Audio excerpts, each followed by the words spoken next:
Everyone, कैसे हैं सभी। मेरा नाम है निकिता सिंह और स्वागत है आप सभी का हमारी इस 100 सवाल बेमिसाल सीरीज में, जिसमें आज हम आ चुके हैं डे नंबर 5 पर। एंड आई होप मैं बार बार आप लोगों को इस सीरीज की अहमियत बता रही हूं और I will continue doing that because ये सीरीज जो है वो आपके लिए बहुत ज़्यादा ज़रूरी है अगर आप क्लास 12th के स्टूडेंट हैं तो।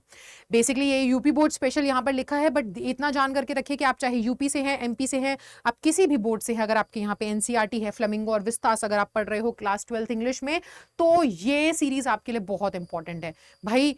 इस सीरीज के अंदर मैंने बहुत समय लगा करके जितने हर चैप्टर में से, आपकी चाहे पोइट्री है चाहे पोम है, हर चैप्टर में से जो सबसे इंपॉर्टेंट क्वेश्चंस हैं वो मैं आपके साथ इस सीरीज के अंदर डिस्कस कर रही हूं, ताकि आपका काम आसान बन जाए। आपको केवल अपने चैप्टर्स की अंडरस्टैंडिंग अच्छी रखनी है, और ये जो क्वेश्चंस है अगर आप इसको कर लेते हो ना, तो इतनी भी गारंटी दे रही हूं मैं कि आपके क्वेश्चन पेपर में क्वेश्चंस आपको यहीं से देखने को मिलेंगे। यही वो क्वेश्चंस हैं जो आपको एक्चुअल में सबसे ज्यादा जरूरी है, जो अगर आप एक्चुअल में इनकी अंडरस्टैंडिंग रखते हो तो आप कोई भी सवाल कर लोगे और आपके लिटरेचर में पूरे नंबर पक्के हैं, 110% गारंटीड। सो इस सीरीज को मिस ना करें, इसकी पूरी प्लेलिस्ट है, आप जाकर के जरूर चेक करें। तो इसी के साथ अब हम शुरू करते हैं सीरीज के डे नंबर 5 को और देखते हैं आज के क्लास के अंदर हमें कौन से जो वो 10 इंपॉर्टेंट क्वेश्चंस हैं जो आज हम कवर करने वाले हैं। सो बिना किसी देरी के शुरू करेंगे बेटा। ओके, सो अब हम आ चुके हैं हमारी पोम पर। तो आप लोगों को पता होगा पिछले हमने 4 दिनों के अंदर हमारी पूरी फ्लेमिंगो बुक के जितने भी चैप्टर्स हैं उन सबके क्वेश्चंस कवर कर लिए, और हमने हमारी पोइट्री के 2 चैप्टर्स कवर कर लिए हैं, कीपिंग क्वाइट और माय मदर एट 66। ये पहला जो क्वेश्चन है ये आपकी पोम नंबर 3 से है, जो कि है अ रोड साइड स्टैंड। इस चैप्टर से जो इंपॉर्टेंट क्वेश्चंस है वो हम डिस्कस कर रहे हैं अभी, ठीक है। The city folk who drove through the countryside hardly paid any heed to the roadside stand or the people who ran it. If at all they did, it was to complain. Which line brings this out? What was their complaint about? अब यहां पर देखो वो बता रहे हैं कि जितने भी शहर के लोग थे वो बिल्कुल भी ध्यान नहीं देते थे इन गांव वाले लोगों पर, है ना, या इन गांव वाले लोगों ने जो अपना सड़क किनारे जो अपनी दुकान डाली हुई है ना, तो उस पर ध्यान देते थे। इस चीज का आपको पता कविता में किन लाइनों से चलता है, ठीक है, और उनकी क्या कंप्लेन थी, ठीक है, और वो कैसी कंप्लेन, ये शहर के लोग आकर के इनको कंप्लेन करते थे ना और इनको उल्टा सीधा बोलते थे, तो क्या कंप्लेन करते थे। अब आपको ये सारी चीजें बतानी है। तो अब देखो यहां पर एक बच्चा सोचेगा कि क्या मैम मुझे पोम भी रटनी पड़ेगी? अगर मेरे से क्वेश्चन पूछेंगे कि कविता की कौन सी लाइनें, तो मुझे वो कविता की लाइनें लिखनी पड़ेंगी? तो नहीं, आपको कविता की लाइनें नहीं लिखनी, आप सिर्फ बता सकते हो कि भाई आप बता दो कि वो जो लाइनें थी, जो भी लाइनें थी, अब आपको याद तो नहीं होंगी, आप कविता तो रट के नहीं जाओगे, बट आपको इतना तो पता है ना कि कुछ एक लाइनें थी जिनके माध्यम से कवि हमें बताते हैं, हमें पता चलता है कि ये लोग जो है ध्यान नहीं देते, ये शहर के लोग ध्यान नहीं देते इन गरीब लोगों पर। तो आप बता सकते हो कि भाई हमने कविता के अंदर देखा है कि कुछ लाइनों में ये चीज मेंशन करी है हमारे कवि ने। कवि का नाम बताइए यहाँ पे, रॉबर्ट फ्रॉस्ट, कि उन्होंने लाइन कविता के अंदर मेंशन किया है कि जो लोग हैं, ये लोग क्या हैं, ये लोग अपना दिमाग बस आगे अपनी डेस्टिनेशन पे रखते हैं, माइंड अहेड, अपना दिमाग और ध्यान आगे रखते हुए निकल जाते हैं, हमारी तरफ नजर भी नहीं डालते, और बाय चांस अगर रुक भी जाते हैं तो ये आकर के हमें या तो क्या करते हैं, या तो हमें ना सुनाते हैं खरी खोटी कि भाई देखो तुमने इतने सुंदर नजारे के बीच में अपनी गंदी सी दुकान डाल रखी है, या फिर कोई रुकता है तो आकर के बोलता है कि भैया आपके पास गैस मिलेगी क्या, और वो ये नहीं देखते कि ये बेचारे गरीब लोग जो है फल फ्रूट बेच रहे हैं, गैस नहीं। या तो कोई रुकता है तो आकर के पूछता है कि भाई यहां से रास्ता बता दीजिए मुझे आगे का, या तो कोई रुकता है तो इनके यहां से अपनी गाड़ी बैक करके ले जाता है और पूरी की पूरी जो घास है वो खराब कर देता है आसपास की, या कोई इंसान रुकता है तो आकर के इनको खरी खोटी सुनाता है कि तुम्हारा नॉर्थ का साइन उल्टा है, साउथ का साइन उल्टा है। तो इस प्रकार हमें समझ में आता है कि इन लोगों को बिल्कुल परवाह नहीं है, शहर के लोगों को, इन गरीब लोगों की, कि गरीब लोग भी यहाँ पर अपनी रोजी रोटी कमाने के चक्कर में हैं कि इनके पास भी बेहतर जिंदगी आ सके, ये भी बेहतर जिंदगी जी सके, और इस प्रकार की कंप्लेंट्स ये लोग करते हैं, यही आप लिखोगे। देखो, the pome represents the life of poor and unprivileged people. ये जो कविता है ये हमें दिखाती है, दर्शाती है उन गरीब लोगों की जिंदगी को, ठीक है, कि कैसे ये जो है इनका जो पूरा इंतजार है वो व्यर्थ चला जाता है। ये इंतजार करते हैं कि इनके पास भी वो पैसा आएगा जो एक्चुअल में इनकी जिंदगी को सुधार पाएगा, ठीक है, वही पैसा जो अमीर लोगों के पास है शहर में।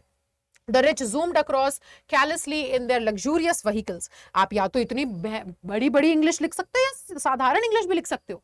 zoomed across लिखने की जगह आप ये से लिख सकते हो the rich, है ना, the rich traveled in their luxurious vehicles, या फिर सिंपल सा लिख सकते हो कि the rich went on, passed by, है ना, बाजू से गुजर गए, चले गए, drove, ड्राइव करके निकल गए, ऐसे सिंपल शब्द भी आप यूज कर सकते हो बेटा, ठीक है। They did not pay any attention to the roadside stand. इन्होंने इन शहरी लोगों ने बिल्कुल भी ध्यान नहीं दिया इस सड़क किनारे इस दुकान पर, और ना ही उनके लोगों पर जो जिसने वो दुकान लगाई है। If at all they thought of the stand, और अगर वो गलती से लोग सोच भी लेते उस दुकान के बारे में और रुक भी जाते, तो वो एक्चुअल में कंप्लेन करने के लिए रुकते थे। वो या तो ये कंप्लेन करते कि भाई ये जो स्टैंड है ये कितना पैथेटिक है, कितना बेकार है, और ये पूरे के पूरे असल में ये पूरी की पूरी लैंड की ब्यूटी को बिगाड़ रहा है, ठीक है ना। दिस इज, और ये हमें कौन सी, ये हमें इस लाइन नंबर 9 और लाइन नंबर 16 में पता चलता है, ठीक है। और out of the teeming thousands बेयरली one stopped, और वो बता रहे कि 1000 गाड़ियां निकलती थी, उसमें से मुश्किल से कोई एक गाड़ी वहां पे रुकती थी, ठीक है। और वो रुक करके भी क्या करते थे, और वो रुक करके इनसे इनकी जो ये सामान बेच रहे हैं उसका दाम पूछा करते थे। बाकी जो लोग हैं, बाकी लोग तो केवल वहां पे क्या करते थे, या तो वो डायरेक्शंस पूछते थे कि भाई यहाँ कहाँ जाना है, वहां कहाँ जाना है, या फिर वो गाड़ी रिवर्स करते थे, या फिर वो पूछते थे कि आपके पास पेट्रोल मिलेगा क्या, या फिर वो गुस्सा हो जाते थे कि भाई तुम्हारे यहाँ पे स्टैंड ने गलत डायरेक्शंस दिखा रखी हैं। सो इस तरीके का लोग कंप्लेन करते थे और व्यवहार करते थे। कोई भी उनकी एक्चुअल में जो उन्होंने स्टैंड जिस वजह से लगाया है उस चीज पे कोई भी ध्यान नहीं देता था, ठीक है। अगला क्वेश्चन आता है, what was the plea, plea यानी कि पीड़ा क्या थी, क्या क्या क्या विनती क्या थी उन लोगों की जिन लोगों ने वो रोड साइड स्टैंड लगाया था। तो आप इसका आंसर क्या करोगे कि भाई देखो, शहर की शान और शौकत से दूर जिन लोगों ने यहाँ पर रोड साइड स्टैंड लगाया था वो केवल ये चाहते थे कि भाई आपके पास जो शहरी पैसा है, आपके पास तो बहुत जरिए हैं पैसे कमाने के, और आपके पास पैसा है तभी तो आप इतना अफोर्ड कर पा रहे हो, आप यहाँ पे घूमने आते हो, तो जब आप ये पैसा खर्च करने ही वाले हो तो क्यों ना वो पैसा हमारे ऊपर भी दे दिया जाए। भीख नहीं मांग रहे हैं, वो कह रहे हैं हमसे सामान ही खरीद लो ना यार, ताकि हमारी जिंदगी भी, हमारे पास भी वो शहर का पैसा आ सके जिस शहर के पैसे ने आपकी जिंदगी अच्छी करी है, हम भी अपनी जिंदगी अच्छी कर सके। सो यही वो विनती है उन गरीब लोगों की। Away from the glamorous life of the city dwellers, यानी कि शहर में रहने वाले लोगों की वो चमचमाती दुनिया से अलग, ये रोड साइड स्टैंड जो है ना, वो क्या करता है, वो विनती करता है किसके लिए, गुजारे के लिए, कि भाई मेरा गुजारा हो सके। जो गरीब लोग हैं जो इसको चला रहे हैं, इस दुकान को चला रहे हैं, वो केवल उनकी क्या है कि उनकी भीख केवल एक ठीक ठाक जिंदगी जीने की है, वो सिर्फ इतना भीख में मांगते हैं, ठीक है। दे आस्क्ड फॉर असिस्टेंस, वो केवल हमारी मदद चाहते हैं, ठीक है। और वो केवल वो मदद चाहते हैं जो एक्चुअल में पॉलिटिकल पार्टी उनको मदद उनको वादा करती है कि हम तुम्हारे लिए ये करेंगे वो करेंगे, लेकिन एक्चुअल में कोई पूरा नहीं करती, ठीक है। ये उनकी मांग है, ये उनकी गुजारिश है सभी से। अगला क्वेश्चन नंबर 3 बोल रहा है, the government and the other social service agencies, government और बाकी सभी सोशल सर्विस एजेंसीज जो हैं वो इस तरीके से प्रतीत होती हैं कि भाई इन गरीबों की मदद करेगी, लेकिन वो कुछ भी अच्छा काम नहीं करती। Pick out the words and phrases, आपको कविता से वो शब्द और वो फ्रेजेस निकालने हैं जिससे हमें ये डबल स्टैंडर्ड्स सरकार के दिखते हैं। तो सरकार, हमने कविता में पढ़ा था, सरकार में जो लोग हैं, जो पीपल इन द पावर है ना, पीपल इन पावर या पार्टी इन पावर, ऐसे लोग के संगठन जो अभी ताकत में है, जो सत्ता में है, वो क्या बोलते हैं कि हम आपको यहां से लेकर के जाएंगे, मॉल बनवा देंगे, तुम्हें ऐसी जगह रखेंगे जहां मॉल होगा, जहां पे आसपास में बड़े बड़े स्टोर्स होंगे, आपको कोई काम नहीं करना पड़ेगा। यहां से हमें पता चलता है कि वो क्या कहते हैं, वो ना उनको बहुत ऊंचे ऊंचे सपने दिखाते, कहते हैं कि आपको अपना ध्यान नहीं रखना पड़ेगा, हम आपका ध्यान रखेंगे, लेकिन कोई कुछ नहीं करता उनके लिए, सिर्फ वो वोट बटोर के, है ना। और हमने एक ऐसा वर्ड भी सुना था, है ना, beneficent, beasts of beneficent, prey की मतलब क्या है, ये ना शिकार करने बैठे हैं, हमारा फायदा उठाने बैठे हैं, ठीक है। सो इन सभी शब्दों से हमें पता चलता है कि इन लोगों के क्या है, ये दोगले लोग हैं, डबल स्टैंडर्ड्स हैं। सो देखो, in a show to help the poor community, ये दिखावा करते हैं कि पुअर कम्युनिटी की हेल्प करेंगे। सम एक्सप्लॉइटर्स, ये क्या करते हैं, ये शोषण करते हैं, है ना, ये इनको खरीदने की कोशिश करते हैं कि भाई हम आपको शहर के बाजू में एक अच्छी जगह लेकर के जाएंगे, या शहर के बाजू में थिएटर और स्टोर बनवाएंगे। और ये सब क्या है, ये सब केवल इनको बुद्धू बनाने का तरीका होता है। It was a temporary distraction, इनको केवल क्या है, इनको सिर्फ इनसे मतलब पूरा करने के लिए टेम्पररी, बस थोड़े समय के लिए इनको डिस्ट्रैक्ट कर दिया जाता है इनकी असली जिंदगी से, ठीक है। और इनको कुछ भी ऐसी चीज जो है वो नहीं दिलवाई जाती, इनके कोई भी सपने पूरे नहीं किए जाते। तो गवर्नमेंट और ऐसे लोग इस तरीके से इनको ठगते हैं, ठीक है बेटा। सो ये होता है आपका क्वेश्चन नंबर 3। अच्छा, सिटी ड्वेलर्स, ग्रीड, देखो अब यहां पर ये जो ऐसे वर्ड्स यूज हुए हैं, greedy good doers, beneficent beast of prey, ये सभी क्या है, इन सभी वर्ड से हमें समझ में आता है कि ये लोग क्या है, कि ये लोग एक्चुअल में दोगले लोग हैं, ये बोलते कुछ है लेकिन करते कुछ है। ये लोग क्या बोलते हैं, ये लोग कहते हैं कि भाई हम ना तुम दिन में सोना और दिन भर सोना, आराम करना, तुम्हें कोई काम नहीं करना पड़ेगा, ये सब ये लोग बात करते हैं, लेकिन ऐसा कोई पूरा करता नहीं है वादा, ठीक है। सो ये हमें समझ में आता है। चलिए question number 4, what is the childish longing, यार ये बहुत जरूरी हो जाता है सवाल, ठीक है। हमारे लेखक जो है रॉबर्ट फर्स्ट, वो ना इनकी इस आस को क्या बोलते हैं, बचकानी, वो बोलते हैं चाइल्डिश लॉन्गिंग। लॉन्गिंग यानी कि किसी चीज जिसके लिए तुम ना बहुत समय से इंतजार कर रहे हो, तुम्हारी इच्छा है, तुम्हारी आस है, ठीक है, जिसका तुम बहुत समय से इंतजार कर रहे हो कि ये चीज हो जाए, तो वो उस चीज को, उनकी इच्छा को बचकानी इच्छा बोलते हैं और कहते हैं कि व्यर्थ जा रही है। वेन यानी कि व्यर्थ जाना। तो वो किस चीज को व्यर्थ बोल रहे हैं और कौन सी चीज को वो बचकानी इच्छा बोल रहे हैं? सो ये जो बेचारे लोग जो है ना, वो इसलिए इनको बचकानी इच्छा बोलते हैं क्योंकि रॉबर्ट फ्रॉस्ट का ये कहना है कि भाई तुम लोग ना समझ नहीं पा रहे हो, तुम बच्चों की तरह एक आस लगा करके बैठे हो ऐसे लोगों से जो लोग सच में तुम्हारी मदद नहीं करने वाले। असलियत में तुम्हारी मदद करने कोई नहीं आने वाला। इन शहरी लोगों से तुमने आस लगा रखी है, तुम्हारी मदद नहीं करेंगे, ये सभी स्वार्थी हैं। सो ये जो वो गरीब लोग आस लगा के बैठे हैं ना कि ये हमारे अमीर लोग जो है, ये शहरी लोग हमारी मदद करने आएंगे, ये हमें हमारी दुखों से हमारा निवारण करेंगे, ये आस जो उन्होंने लगा रखी कि कोई तो एक गाड़ी रुकेगी और वो हमसे हमारे चीजों का दाम पूछेगी और खरीदेगी, ये आस बेकार है, ये व्यर्थ जा रही है। ये उनका कहना है कवि का, ठीक है, वो ये कहना चाहते हैं। और इसको आप लिखोगे कैसे? द चाइल्डिश लॉन्गिंग, जिस चाइल्डिश लॉन्गिंग की वो बात कर रहे हैं वो है the longing of this rural people, वो है इन गरीब लोगों की आस कि एक दिन कोई एक गाड़ी, हजारों गाड़ी में से कोई एक गाड़ी जो है वो रुकेगी और वो क्या करेगी, और वो रुक करके इनसे इनके पैसे पूछेगी कि भाई इस चीजों का क्या दाम है, और इनसे कुछ खरीद लेगी, इनके पास भी वो पैसा आएगा। ठीक है, so completely indifference of the city dwellers towards the poor rural folk saddens him. अब एक्चुअल में हमारे जो कवि हैं वो कहते हैं कि ये तुम्हारी जो आस है कि तुम्हारे पास कोई आएगा, रुकेगा, सामान खरीदेगा, ये आस बचकानी है, क्योंकि जानते हैं हमारे कवि के भाई ये जो शहरी लोग हैं ये क्या हैं, ये नहीं करने वाले मदद, और ये बेचारे इस आस में बैठे रह जाएंगे, है ना। तो ये सोच करके हमारे कवि को बहुत दुख पहुंचता है। The longing is in when. अब ये जो आस है ये व्यर्थ जा रही है, क्यों? क्योंकि इनको पता है, क्योंकि ये लोग जानते हैं कि जो सेल्फिश, ये जो सिटी पीपल हैं, ये जो शहर के लोग हैं, सेल्फिश हैं, ठीक है ना। ये नहीं रुकेंगे और ना ही रुक करके इनको देखेंगे और ना ही देख करके इनकी मदद करेंगे। सो ये आपका आंसर बनेगा बेटा, ठीक है। Question number 5, which line tells us about the insufferable pain that the poet feels at the thought of the plight of the rural people. किन लाइनों से हमें यह पता चलता है कि हमारे कवि को बहुत ही ज्यादा ऐसा मतलब बहुत बुरा लग रहा है इन गरीब लोगों के लिए और वो इनके इस दुख को देख नहीं पा रहे हैं। सो देखो, द पोएट प्रेज, कवि जो है वो प्रार्थना करते हैं, वो विनती करते हैं कि भाई ये जो गरीब लोग हैं, है ना, pleads the cause of these people. वो क्या है, द पोएट जो है वो इन गरीब लोगों के लिए प्रार्थना करते हैं, इनका दिल दुखता है इन गरीब लोगों के लिए। क्यों? क्योंकि no amount of material gains of the country can uplift the people until these massive life these masses live a subnormal existence.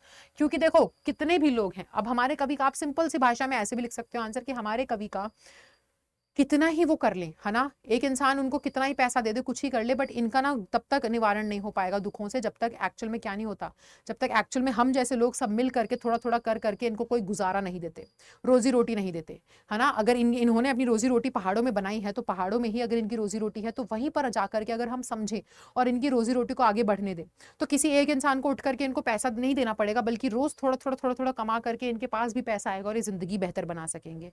बस वो यही प्रार्थना करते हैं कि भाई अगर मेरे हिम्मत में होता मैं कर देता एक झटके में, बट उससे क्या होता, मैं इनको पैसे दे भी देता लेकिन क्या ये सभी के सभी हमेशा खुश रह पाते? वो पैसा कभी खत्म होता, वापस से ये हरकत, वापस से ये हालत हो जाती उनकी।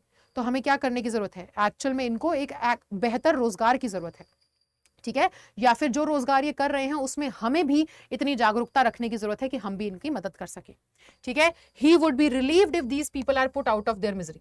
हमारे कवि को बहुत शांति मिलेगी अगर इन लोगों के दुख हट जाते हैं तो, बट इन हिज सेनर मोमेंट्स, है ना, लेकिन he realizes that it is not a simple job। लेकिन वो ना बहुत मतलब उनका बहुत दिल दुखता है इन लोगों के लिए, लेकिन वो जब ध्यान से सोचते हैं तब उन्हें पता चलता है कि ये इतना आसान काम भी नहीं कि मैं इनको एक झटके में इनकी दिक्कतों से बाहर निकाल दूं।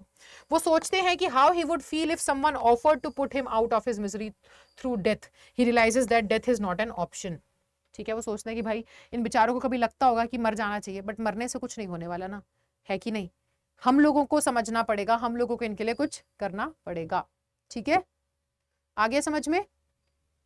चलिए क्वेश्चन नंबर 6, अब हम बारी है आंट जेनिफर्स टाइगर। ये पोम बहुत इंपॉर्टेंट है, यहाँ से तो बहुत सवाल आते हैं भाई, ठीक है। इस कविता में बहुत सारे सिंबल्स हैं, बहुत सारी चीजें हैं बेटा। इस कविता की तो ना जितने भी पोएटिक डिवाइसेस हैं अच्छे से करके जाना, थीम वीम अच्छे से पढ़ के जाना। थीम तो हर एक चैप्टर और हर एक पोएम की पढ़ के जाना। वहां से तो मतलब कोई क्वेश्चन मैं तो बता बता के थक चुकी हूँ, बट अगर कोई क्वेश्चन नहीं भी आता ना तुमको, तुम्हें नहीं समझ में आ रहा क्या लिखूं, आंसर याद नहीं आ रहा, आंसर बना नहीं पा रहे, थक गए हो, कुछ नहीं समझ में आ रहा है, तुमने उस क्वेश्चन में कवि या लेखक का नाम लिख दिया और थीम लिख दी, तुम्हें तब भी नंबर मिल जाएंगे, 0 नहीं मिलेंगे। ये ट्रिक अपना के देख लो। कोई भी क्वेश्चन है, इसलिए मैं कह रही हूँ कि हर चैप्टर के राइटर का नाम आपको पता होना चाहिए और हर चैप्टर में थीम क्या है, चाहे पोम है, पोम की थीम क्या है, ये आपको पता होनी चाहिए। अगर ये आप जानते हो ना तो आप हर क्वेश्चन का आंसर कर सकते हो, किसी क्वेश्चन में 0 नहीं मिलेगा। ठीक है, चलो। Why did aunt Jennifer choose to embroider tigers on the panel? अच्छा, इस चैप्टर के ना सिंबल्स बहुत है इस चैप्टर में।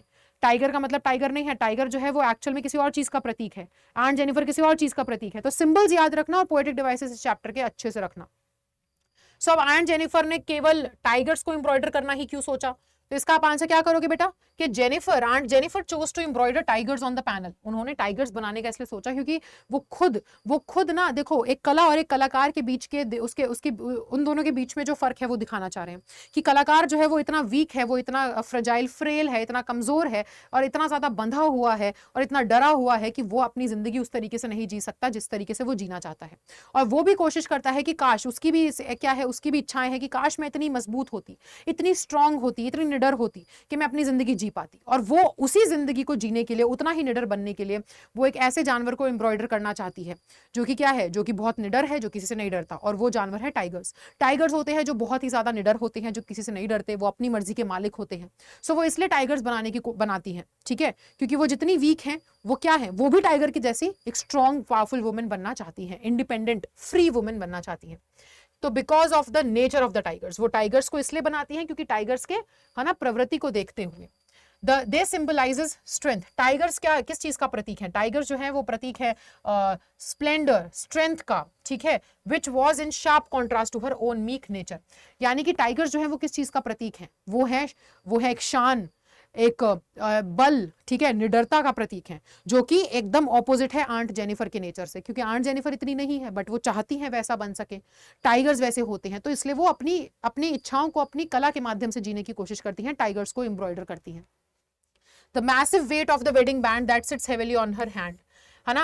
अब ये जो मैसिव वेट है, वो जो भारी भरकम वजन है उनकी शादी के अंगूठी का, जो उनके हाथ के ऊपर पड़ा हुआ है, ये किस चीज का प्रतीक है? ये इस चीज का प्रतीक है कि उनको अपनी ऑर्डियल्स, यानी कि उनको इतने बैड एक्सपीरियंसेस जो हैं, है ना, बैड एक्सपीरियंसेस और जो दिक्कतें उनको अपनी शादीशुदा वैवाहिक जिंदगी में देखनी पड़ रही हैं। तो इस वजह से वो टाइगर्स बनाती हैं, क्योंकि टाइगर्स जो है उनकी असलियत से, है ना, एकदम ऑपोजिट हैं और वो वही चाहती हैं होना। ठीक है, तो ये होगा आपका क्वेश्चन नंबर 6 का आंसर। अगला आता है बेटा क्वेश्चन, अच्छा ये क्या, कौन सा क्वेश्चन था? क्वेश्चन, ये भी क्वेश्चन 6, ये भी क्वेश्चन 6। चलो ठीक है, समरी ऑफ द पोम आपको लिखनी है, ठीक है। सो इस कविता की आप समरी लिखेंगे, समरी या फिर बोल लीजिए थीम, ठीक है। तो इस तरीके से क्वेश्चन आ सकता है। तो आप क्या बताओगे? The poem shows the ordeals of a married woman. Poem जो है वो क्या बताती है? वो बुरे बुरे अनुभव दर्शाती है जो एक शादीशुदा जिंदगी में एक औरत को झेलने पड़ते हैं। कॉन्स्टेंट फियर, लगातार वो जो डर में रहती है, उसको दबाया जाता है। जो पति है ना, पति जो, ये आप कह सकते हो कि पुरुष प्रधान समाज जो है, जिस तरीके से उसको रखता है, जिस तरीके से एक औरत को क्या कहते हैं, बोलने की, आवाज उठाने की, है ना, आज़ादी नहीं होती है। वो बेचारी डर डर के अपना जीवन व्यतीत करती है, सिर्फ अपने पति की नौकर बनकर के रह जाती है। सो ये सभी जो है ना, वो दुख दर्द जो उसको उसकी जिंदगी में झेलने पड़ते हैं विवाह करने के बाद, वैवाहिक जीवन में, वो हमें इस कविता में देखने को मिल रहे हैं। बर्डन ऑफ मैरिटल ऑब्लिगेशंस, कि भाई वो शादी के बाद जितने भी हमारे ऊपर ऑब्लिगेशंस, जितने भी कर्तव्य आ जाते हैं, उसका वो भार जो होता है ना शादी के रिश्ते का, वो भार हमें इसमें देखने को मिल रहा है। और यहाँ पर जो हमारी जो आंट जेनिफर है वो एम्ब्रॉयडर कर रही है टाइगर। टाइगर किस चीज का प्रतीक है? फ्रीडम का प्रतीक है ना, निडरता का प्रतीक है।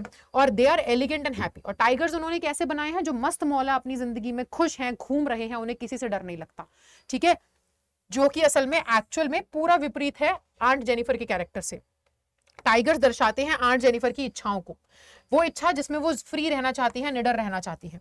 ट्रॉमा जो है ना उनकी जिंदगी में, वो कभी भी खत्म नहीं होगा। वो जिस दिन मर भी जाएंगी ना, वो इन्हीं एंगेजमेंट रिंग को पहने इन्हीं सब अनुभवों को अनुभव करते करते करते करते मर जाएंगी। लेकिन उनके जो डेथ के बाद उनके जो टाइगर्स हैं वो फिर भी फ्री घूम रहे होंगे। लेकिन आंट जेनिफर को कभी इस रिश्ते से या ऐसी जिंदगी से मुक्ति नहीं मिलेगी।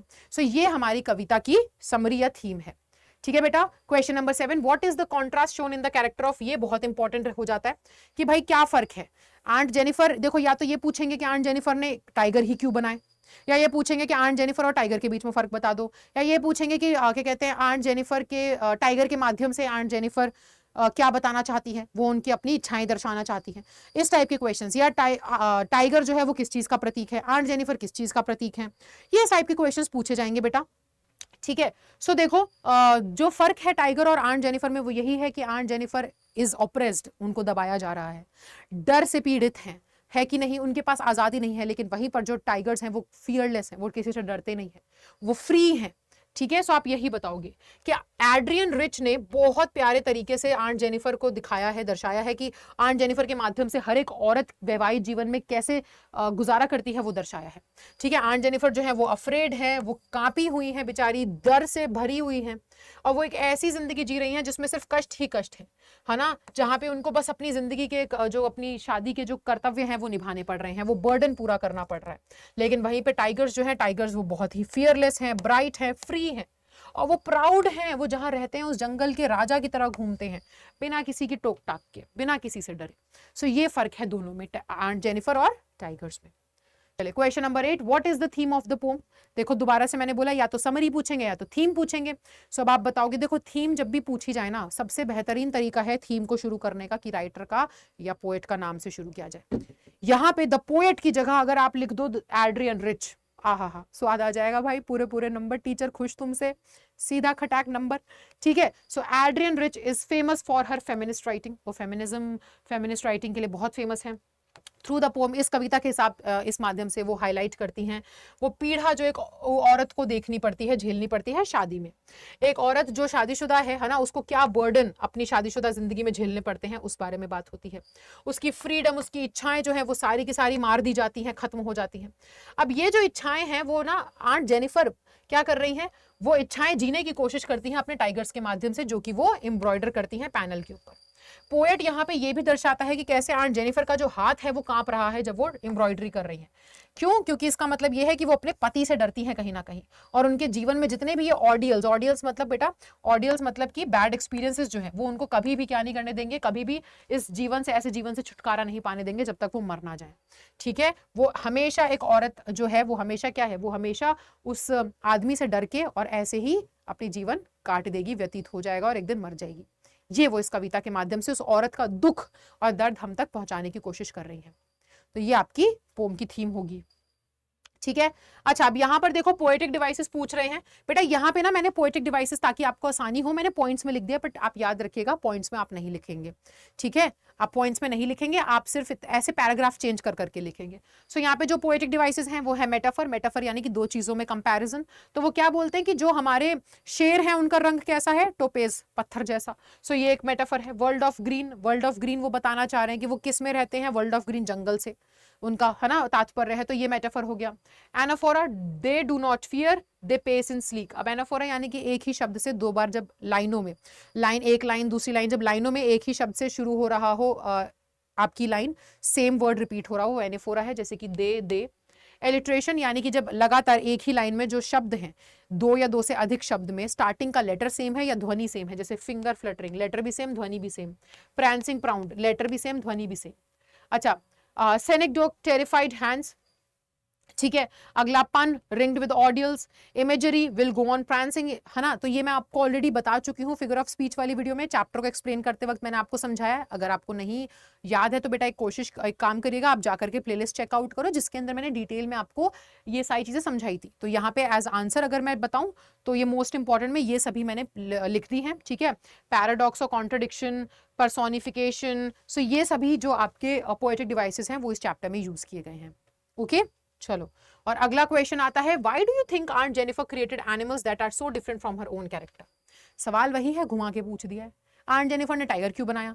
अब ये सवाल बोल रहा है आंट जेनिफर ने अपने प्रवृत्ति से इतना अलग जानवर क्यों बनाया। बात तो वही है।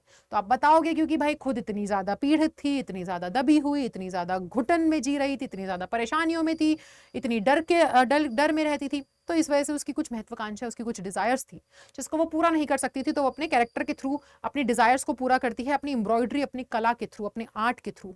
ठीक है, सो यही सब लिखोगे। She created such animals to put forth her feelings, अपनी फीलिंग्स को दर्शाने के लिए। वो चाहती थी कि वो भी उतना ही निडर होकर के उतना ही खुले तौर पे जी सके, और इस वजह से वो अपनी ये जो अंदर की इच्छाएं हैं वो एक्सप्रेस करती हैं अपनी क्रिएशन के माध्यम से। टाइगर्स जो हैं वो इतने अलग हैं उनके कैरेक्टर से, क्योंकि वो चाहती हैं कि वो भी उनके जैसा बन सके। सो ये है बेटा आज के आपके 10 क्वेश्चंस, और यहाँ पे खत्म होती है आपकी फ्लेमिंगो बुक। अब यानी कि कल हमारा डे 6 स्टार्ट होगा, और कल हम लोग 100 सवाल बेमिसाल सीरीज में कल से अब हम लोग स्टार्ट करेंगे विस्तास बुक के हर एक चैप्टर के मोस्ट इंपॉर्टेंट क्वेश्चंस। तो जुड़े रहना, ठीक है। सीरीज को अच्छे से फॉलो करो, क्योंकि यही है जो आपकी नैया पार कराएगी क्लास 12th इंग्लिश में, बढ़िया नंबर आएंगे। और मैं निकिता सिंह आपसे मिलूंगी अगले वीडियो में, सीरीज के अगले वीडियो में। तब तक के लिए bye bye, take care, thank you so much guys.